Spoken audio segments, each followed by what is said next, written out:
Praise the Lord. എഫെസ്യ ലേഖനം 3-ാം അധ്യായം 1 മുതൽ 21 വരെയുള്ള വേദഭാഗങ്ങൾ വായിക്കുന്നു.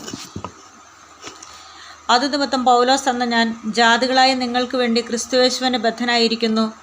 നിങ്ങൾക്കായി എനിക്ക് ലഭിച്ച ദൈവകൃപയുടെ വ്യവസ്ഥയെക്കുറിച്ച് ഞാൻ മീതെ ചുരുക്കത്തിൽ എഴുതിയതുപോലെ വെളിപ്പാടിനാൽ എനിക്ക് ഒരു മർമ്മം അറിയായി വന്നു എന്ന് നിങ്ങൾ കേട്ടിട്ടുണ്ടല്ലോ. നിങ്ങൾ അത് വായിച്ചാൽ ക്രിസ്തുവിനെ സംബന്ധിച്ചുള്ള മർമ്മത്തിൽ എനിക്കുള്ള ബോധം നിങ്ങൾക്ക് ഗ്രഹിക്കാം. ആ മർമ്മം ഇപ്പോൾ അവൻ്റെ വിശുദ്ധ അപ്പോസ്തലന്മാർക്കും പ്രവാചകന്മാർക്കും ആത്മാവിനാൽ വെളിപ്പെട്ടതുപോലെ പൂർവ്വകാലങ്ങളിൽ മനുഷ്യർക്ക് അറിയായി വന്നിരുന്നില്ല. അതോ ജാതികൾ സുവിശേഷത്താൽ ക്രിസ്തുയേശുവിൽ കൂട്ടവകാശികളും ഏക ശരീരസ്ഥരും വാഗ്ദത്തത്തിന് പങ്കാളികളും ആകണം എന്നുള്ളത് തന്നെ. ആ സുവിശേഷത്തിന് ഞാൻ അവൻ്റെ ശക്തിയുടെ വ്യാപാരപ്രകാരം എനിക്ക് ലഭിച്ച ദൈവത്തിൻ്റെ കൃപാദാനത്താൽ ശുശ്രൂഷക്കാരനായി തീർന്നു. സകല വിശുദ്ധന്മാരിലും ഏറ്റവും ചെറിയവനായി എനിക്ക് ജാതികളോട് ക്രിസ്തുവിൻ്റെ അപ്രമേയ ധനത്തെക്കുറിച്ച് പ്രസംഗിപ്പാനും സകലവും സൃഷ്ടിച്ച ദൈവത്തിൽ അനാദികാലം മുതൽ മറഞ്ഞുകിടന്ന മർമ്മത്തിൻ്റെ വ്യവസ്ഥ ഇന്നതെന്ന് എല്ലാവർക്കും പ്രകാശിപ്പിപ്പാനുമായി ഈ കൃപ നൽകിയിരിക്കുന്നു.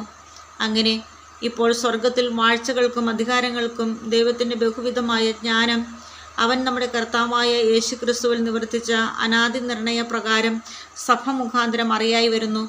അവനിൽ ആശ്രയിച്ചിട്ട് അവങ്കിലുള്ള വിശ്വാസത്താൽ നമുക്ക് ധൈര്യവും പ്രവേശനവും ഉണ്ട്. അതുകൊണ്ട് ഞാൻ നിങ്ങൾക്ക് വേണ്ടി സഹിക്കുന്ന കഷ്ടങ്ങൾ നിങ്ങളുടെ മഹത്വമാകയാൽ അവ നിമിത്തം അധൈര്യപ്പെട്ടു പോകരുത് എന്ന് ഞാൻ അപേക്ഷിക്കുന്നു. അത് നിമിത്തം ഞാൻ സ്വർഗത്തിലും ഭൂമിയിലുമുള്ള സകല കുടുംബത്തിനും പേർ വരുവാൻ കാരണമായ പിതാവിൻ്റെ സന്നിധിയിൽ മുട്ടുകുത്തുന്നു.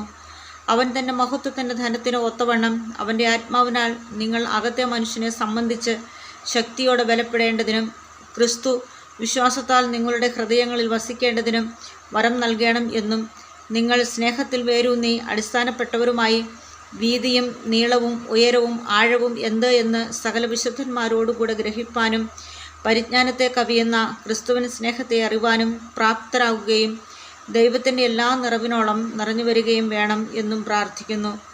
എന്നാൽ നാം ചോദിക്കുന്നതിനും നനയ്ക്കുന്നതിലും അത്യന്തം പരമായി ചെയ്യുവാൻ നമ്മിൽ വ്യാപരിക്കുന്ന ശക്തിയാൽ കഴിയുന്നവന് സഭയിലും ക്രിസ്തുയേശുവിലും എന്നേക്കും തലമുറയായും മഹത്വം ഉണ്ടാകട്ടെ. ആമേൻ.